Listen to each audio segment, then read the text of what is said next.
Mwakwicara murakoze.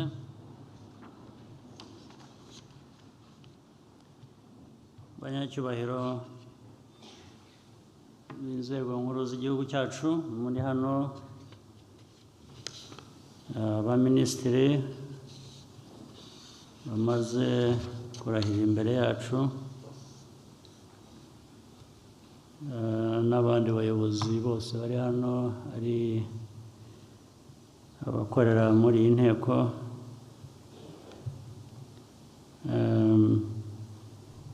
nagira ngo mvuge ko nishimye kuba twongeye kugira undi mwanya nk'uyu, twakira abayobozi ku rundi rwego noneho rujyanye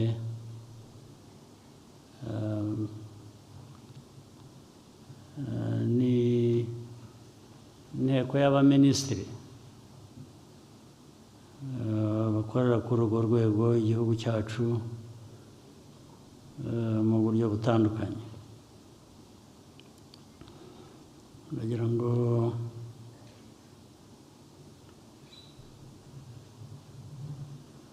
ndi bugire icyo navuga kandi najyaho inama ku bayobozi,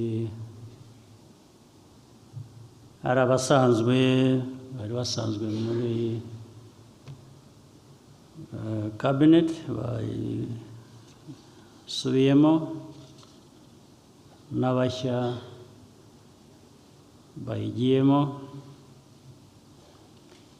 Ngira ngo nibutse ikintu kimwe gusa ku ntangiriro, ariko hari ibindi ndi bwibutse.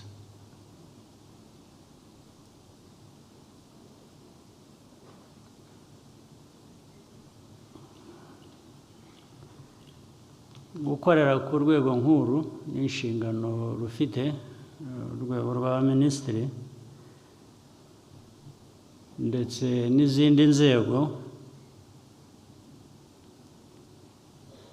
rimwe na rimwe biba byabaye abatagarutse mu kabineti, ntabwo ari ukwirukanwa. Iyo ari ukwirukanwa nabyo birakora, hari umuntu yirukana baba bakoze amakosa bigatuma birukanwa. Igihe nabyita guhindurirwa imirimo.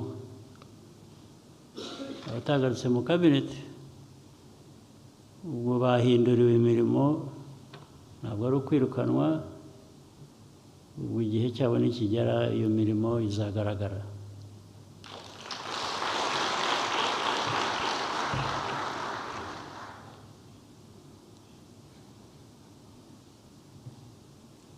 Ariko nagira ngo nshingire aho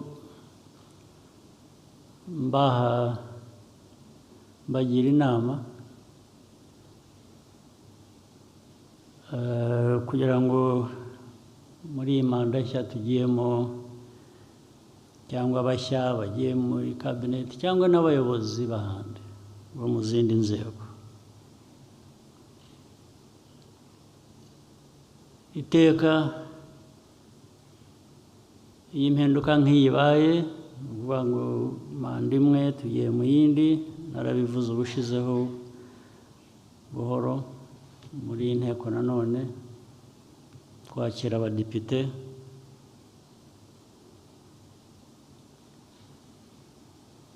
ntabwo ari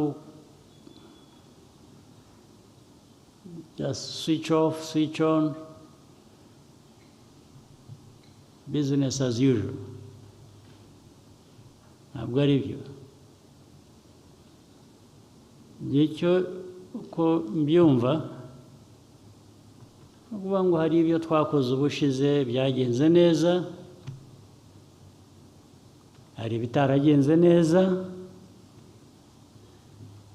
byose tubishyira hamwe ukabisuzuma ukavuga ngo noneho ubu tugiye gukora iki, dute, ku buryo twarushaho gukora neza. Nicyo bivuze. Biramutse atari icyo bivuze kuri mwe numva hari ikibazo. N'ibyo wakoze neza ubushize birashaka ngo ugaruke wongereho ukora neza kurusha. Bitarakozwe neza no kubikosora tugakomeza.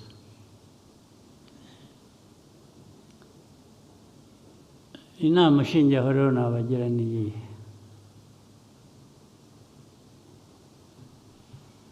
No kwisuzuma wowe ubwawe,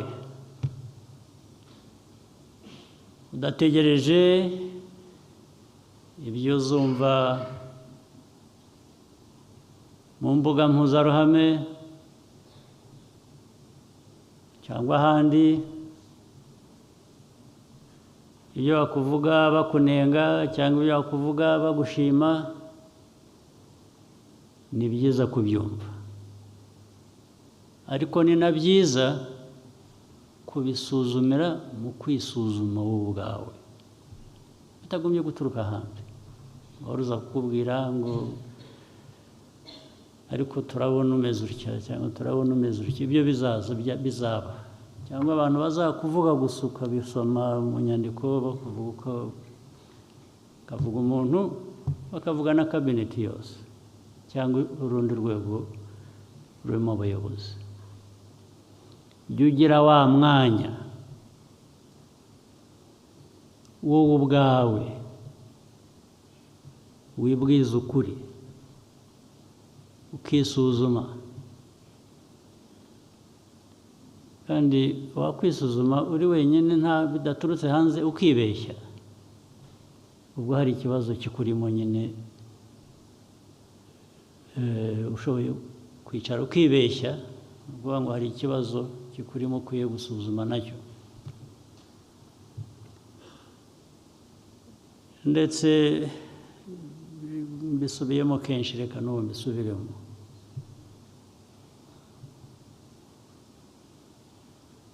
Turasenga igitondo, wenda tubyutse, cyangwa nimugoroba tugiye kuruhuka, tugiye kuryama. Mu masengesho cyangwa se niba mutanasenga wenda mwabyibuka, ariko utabyibutse wakwibuka n'ikindi. Icya mbere, iyo Mana usenga, ndetse akenshi murayigondoza kuko muyisaba ibyo yabahaye mufite, ahubwo mudakoresha.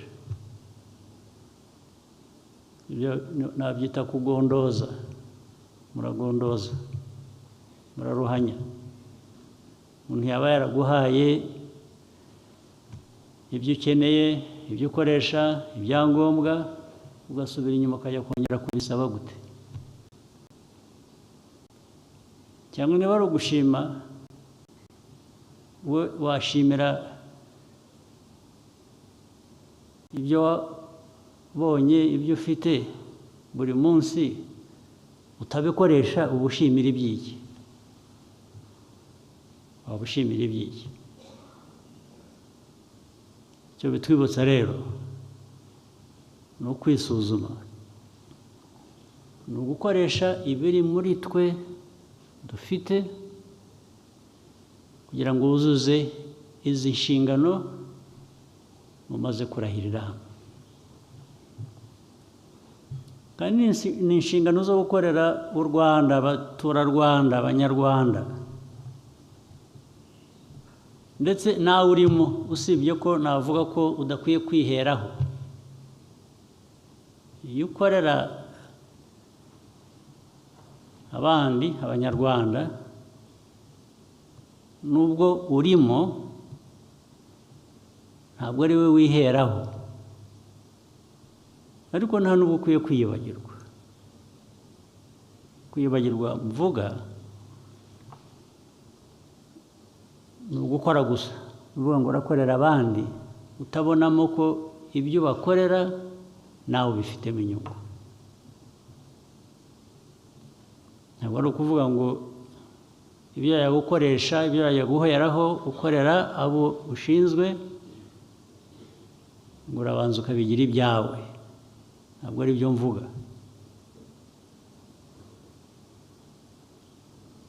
Rero kuri ziriya mbuga navugaga, mujye muzikurikirana mu bisome mu ibyo abantu babavuga cyangwa batuvuga. Twese baratuvuga. Bamwe mu bavuga ikibafasha ni uko icy'ubuzima bwabo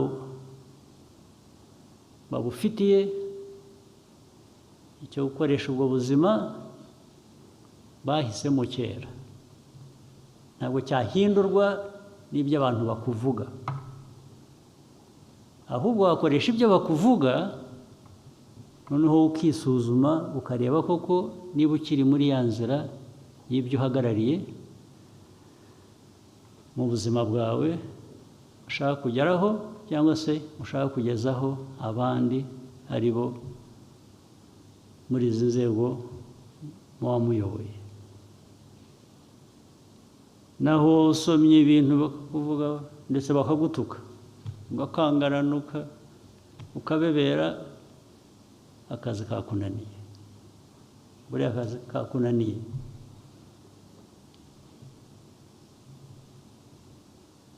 Hangana n'ibyo.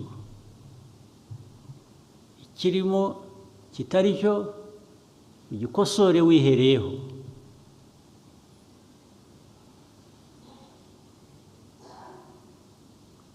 Cyangwa se ikiri cyo. Ikiri cyo bakuvuga, iyo wibwira ntiwibeshye, umenya icyo ari cyo ukagikosora. Ikitari cyo niba bakubeshyera, gishyire iruhande, ukomeze inzira yawe y'inshingano ufite. Ubihe umwanya ariko ntibiguteshe umwanya.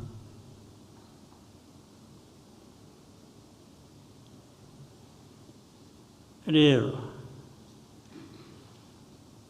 ibihe bishize byo twakoranye imirimo itandukanye, hari byinshi byiza byagezweho, nta gushidikanya.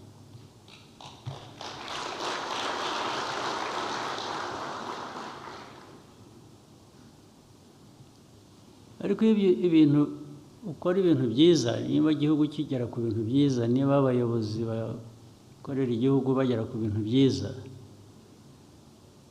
ntabwo ari igihe cyo kwirara, ntabwo ari igihe cyo gutwarwa n'ibyishimo ngo uheraho, ndetse haba ikibazo cy'uko ibyo abantu bashimaga bishobora gusubira inyuma, kuko ntabwo wari ukibihanze amaso, ntabwo wari ukibikurikirana, we wishimye urangije wigera mu bindi. Ntabwo ni ukubaka. Ndetse tukibaza ngo nubwo twageze kuri byinshi, ariko ntitunashobora kuba twarageze kuri byinshi kurushaho. Njya mbibwira abo dukorana muri kabineti, muri rusange igihugu kikaba cyageze kuri byinshi, umuvuduko w'ubukungu ukaba ndetse uri mu ya mbere, utari no mu karere ahubwo ku isi. Ubwira 8%, 9%, ni byiza, birashimishije koko. Ariko se abantu basuzuma ubundi icyo utegereje ku 8%, abandi batabona, ku 9%, abandi batabona ni iki? Iyo umaze kukimenya ntabwo ugarukiraho. Uravuga ngo ariko ahubwo sinagera no ku 10, kuki ntahagera? Ko nageze kuri ibi bidasanzwe, abantu bavuga ko nasuzumye uko nakoze ibyangejeje aha, kuki wahera ku 8 cyangwa 9 ntushaka 10? Kuki utashaka 10? Niko u Rwanda rukwiriye kuba rukora, nta kwirara. Hari ibintu bibananira cyangwa bitunanira, banishyiremo, bitari ngombwa, ari ibintu byoroshye kandi ari ibintu tuzi bifite akamaro. Icya mbere,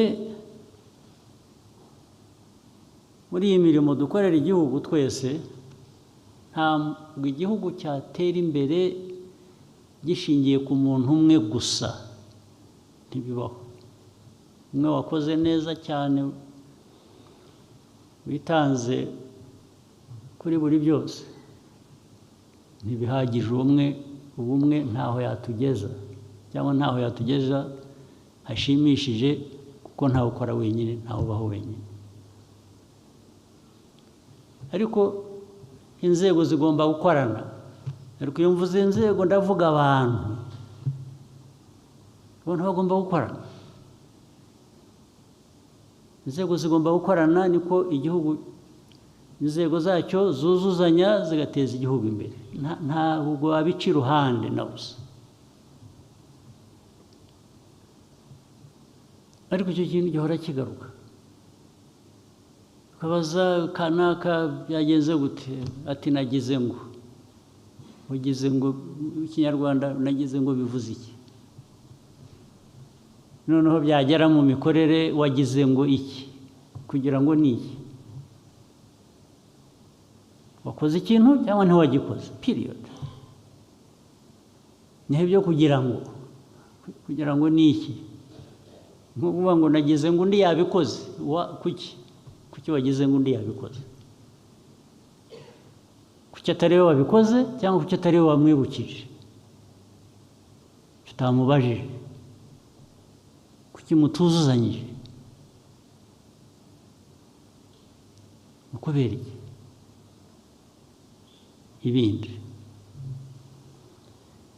ugasanga ibyangombwa byose birahari,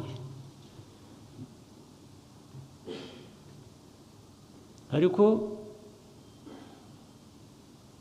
bikabura ubikoresha kugira ngo bigere ku ntego twavuze dushaka kugeraho.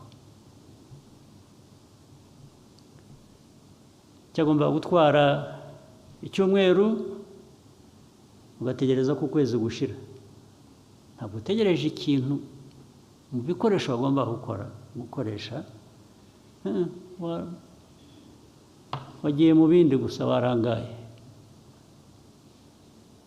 Ejo ndetse bakubaza ati tugiye kubikora, mu gitondo turabikora. Ntabwo ari icyo mbaza, mu gitondo wenda urabikora, ariko icyo mbaza, ukwezi gushize kose wari utegereje iki? Kandi ibyo ugiye gukoresha nta gishya cyashakwaga, nta gishya cyabonetse, wari ubifite. Ujya gutegereza ukwezi, ugomba kubikora mu cyumweru, kubera iki? Kandi igisabwa mvuga, ntabwo nakumva ko abantu ntabwo twakora ibitangaza, ntabwo turi ibitangaza, ntabwo twakora ibidashoboka. Ibyo mvuga, ibyo dusaba ni ibishoboka. Ntabwo mbaza umuntu uwo ari we wese gukora ibidashoboka. Ibidashoboka ntibishoboka, cyangwa ibidashobotse ubu ubishakira uburyo ukabikoresha, ukabikora ejo cyangwa ejo bundi, ugashakisha uburyo budahari, igihe wabonye ugakora ibyo wagomba gukora. Ibi mvuga, nta na rimwe mvuga ibintu bidashoboka. Ntabwo nakumva ko abayobozi bazakora ibitangaza, ntabwo ari byo. Nta gukora ibitangaza, dukoresha ibishoboka ku bantu, ariko iryo funga ry'ibintu ntihagire ikintu nta mpamvu ibintu bigahagarara. Ni iki? Niba ikibazo cya politiki y'ibikorwa ari policies ziba zihari inyinshi, umurongo ukurikizwa uba uhari, ariko niba utanahari, niba muri uwo murongo hari ikibuzemo, nacyo tugomba kugishyiraho. Ariko iyo hari umurongo, kuki tutawukurikiza ngo dukore ibyo tugomba gukora? Duhera mu biki? Tuburira mu biki? Reka mbivugira aha ngaha, ubundi kubihererana muri kabineti nkaba ari mwe mbwira gusa, ndabivuga hari n'inteko, hari n'abahagarariye ibihugu byabo hano, hari ngo babyumve, kuko muri bo hari abatubwira batari tubatezeho ibi kandi twabahaye ibyangombwa, ariko ntabwo tubona, ariko twirirwa turira amikoro. Igihugu kikaduha amafaranga cyangwa izindi nzego duhuriyeho z'amahanga zikaduha amikoro, ukazajya kumva nyuma y'amezi 6, nyuma y'umwaka, umuntu arakubwira ati ariko twabahaye ibi kandi mwatubwiraga gukora ibyo mushaka, byaheze ko nta kibona tuvamo, ndetse twashaka kubongera n'andi mikoro. Urumva ukuntu ibyo ni u Rwanda koko rwakora rutyo? Koko rwakora dutyo? Turashaka amikoro, turayabonye, dufite umurongo, dufite gukenera ibyo tugomba gukora, ariko ntibikorwe, n'ayo mafaranga ntakoreshwa, ariko ejo tukazarira ngo twabuze amikoro. Bose murumva mukuriye. Ariko kubareba hano mwicaye ko muri abantu, muri bakuru bihagije, muri bato mufite,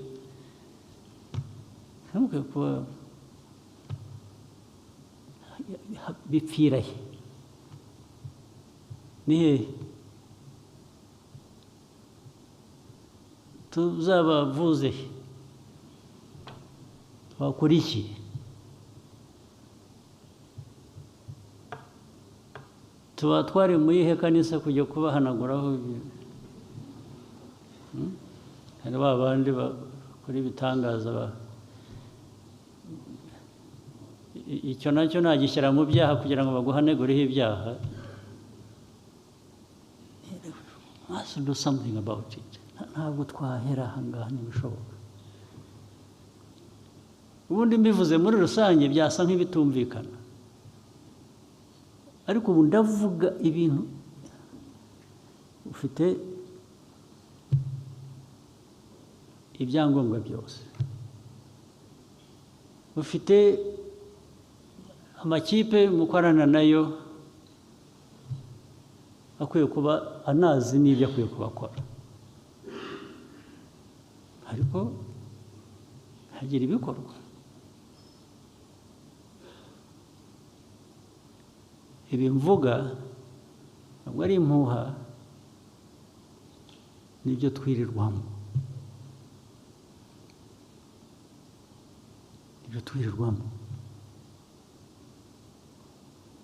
ariko hari n'ubundi buryo rero. Nahoze mvuga abahindurirwa imirimo, abirukanwa, abagaruka mu mirimo runaka, ariko burya hari n'ikindi. Mwabaye intwari muri mwe, abagore n'abagabo, hakagera rimwe uvuga ati bagiye kugushyira ku murimo, ukavuga utarabizi, uyu murimo sinywushaka cyangwa sinywushoboye, nimundeke jyewe nigire mu bindi. Ubu uri intwari. cyangwa se wabigiyemo wabyemeye waje warahiye nk'uko. Nibigera hagati ukabona ntubishaka, baragukoresha ibyo udashaka gukora cyangwa ibyo utumva, cyangwa warabyumvaga ariko ugeze aho uhindura, umutwe wawe urahinduka, uravuga utari urabizi ibintu ese nkibishaka gukorera igihugu cyangwa gukora nabwo.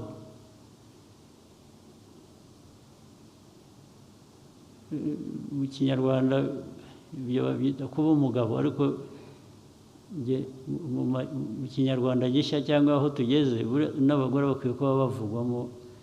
Niyo mpamvu uvuga waba umugore waba umugabo, utaba intwari ukaza ngo uvuge uti ukaba umugabo. Ntabwo nshaka guhindura imiterere y'abantu, ariko ndakoresha Ikinyarwanda. Kuba umugabo ni uguhagarara ku ijambo, ni uguhagarara ku myemerere. Wavuze uti ntabwo mbishoboye, sinkibishaka, cyangwa ndarushye, cyangwa noneho icyo gihe ariko wajya mu kintu kigakwama, kigahagarara, ugakomeza. Kubera iki?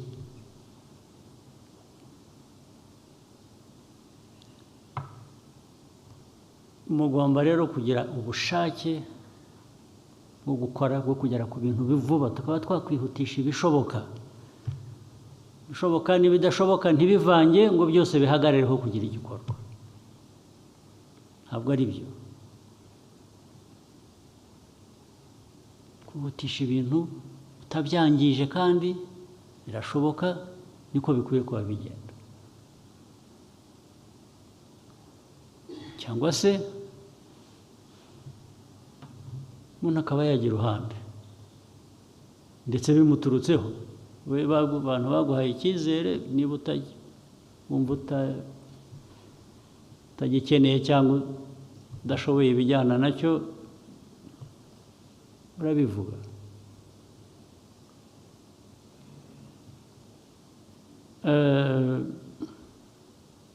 Muri ibyo byose rero ariko munamenye no kwireberera. Kwireberera ni ukuvuga mu buzima, mukwiye kugira ubuzima bwiza. Nabwo mubwibeshyaho se? Ubuzima bwiza, kurya neza,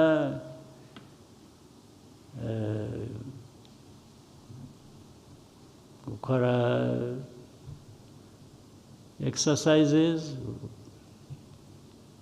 kunywa less,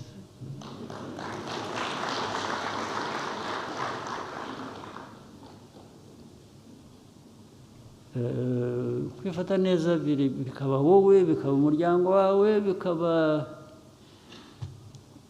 iyo bigenze neza rwose n'igihugu nuko kimera, bikigendekera neza.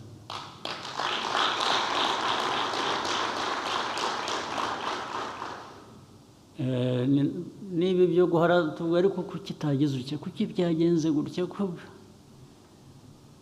nabyo byagabanuka, kuko dushobora kuba dusunika ikitagenda kubera, kandi mukabihisha ntimubivuge. Ariko kubanza kugororoka bihera mu mutwe, ukabanza ukabitekereza, ukakujya mu mutwe ko bifite akamaro. Hanyuma no muri za nama mujyamo, bimwe ahantu bitinda ntavuze, ni henshi ariko nashoboye kuvuga bike gusa. Inama muhoramo nayo iba icyo zikemura buri munsi. Niyo nshaka abantu bakambwira ngo bari mu nama, nashaka undi bari mu nama,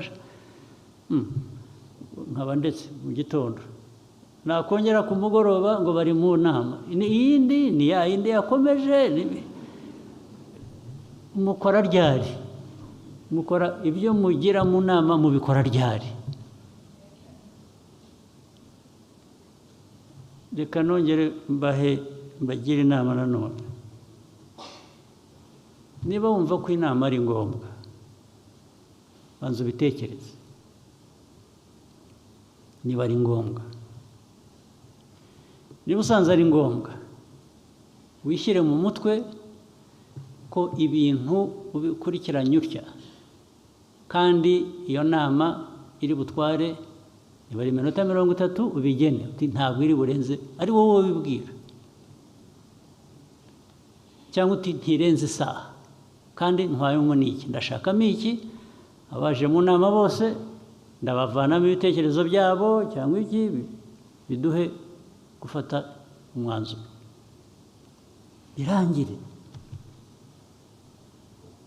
Naho inama mukora mugahera mu gitondo, ubwo ibya mbere gabishirira muri protocol, birabanza niba yatangiraga saa 3 uwagombaga kuyobora saa 3 agatelefona abantu bose ariko bahageze, bati kanaka ntaraza, kanaka ntaraza, ugategereza. Kandi uwo utaraza nawe yarari mu yindi nk'iyo nayo ikora iryo, hanyuma bose bahagera rero hakabanza kubaho ibindi bintu. Asanseri yabatwaraga bakabanza bakayifunga ntihagire umuntu unyuramo kubera ko itegereje boss ntaraza.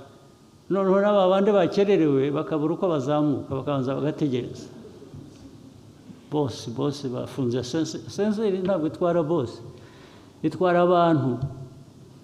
abantu bose bayikeneye bayijyamo, ntabwo yifunga ngo itegereze umuntu umwe, ntabwo ari iya boss. Asanseri niyo kwihutisha abantu. Hanyuma bahagera mu nama hakabanza indi mihango, abantu bose bagahaguruka bakabanza,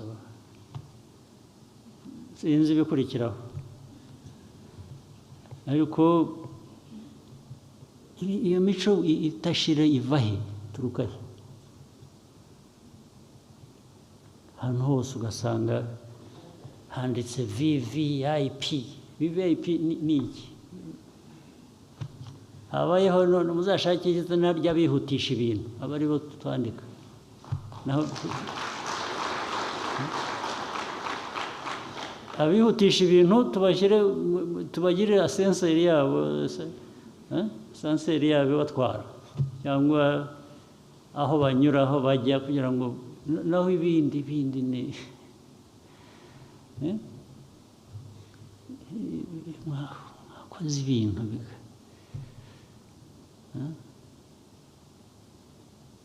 ababikorera za briefcase, ababikorera za handbags,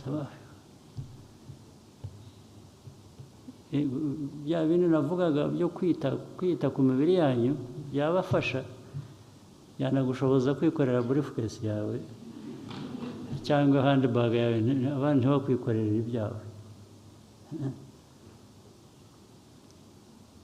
No kugira ba advisors, ba assistants ariko mudakoresha.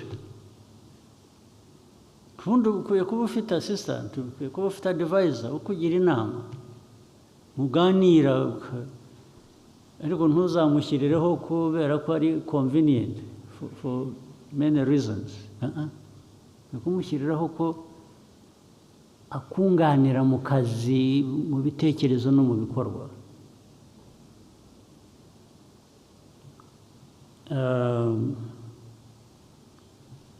Reka ibindi mbibagenere turi hamwe twenyine, kambagirira akabanga, ibindi tuzabijyamo twiherereye. Ariko ibyangombwa nashaka kuvuga, ngira ngo niba muri abumva mwabyumvise, kandi hari byinshi dushobora kugeraho, ibintu bimwe byoroshye tubikoze uko biteye, ntitubikomeze ntitubiremereze natwe ubwacu turimo. Mbifurije imirimo myiza rero mwese, ariko nifuriza n'igihugu cyacu ayo mahirwe ahera kuri ibyo muzakigezaho. Murakoze.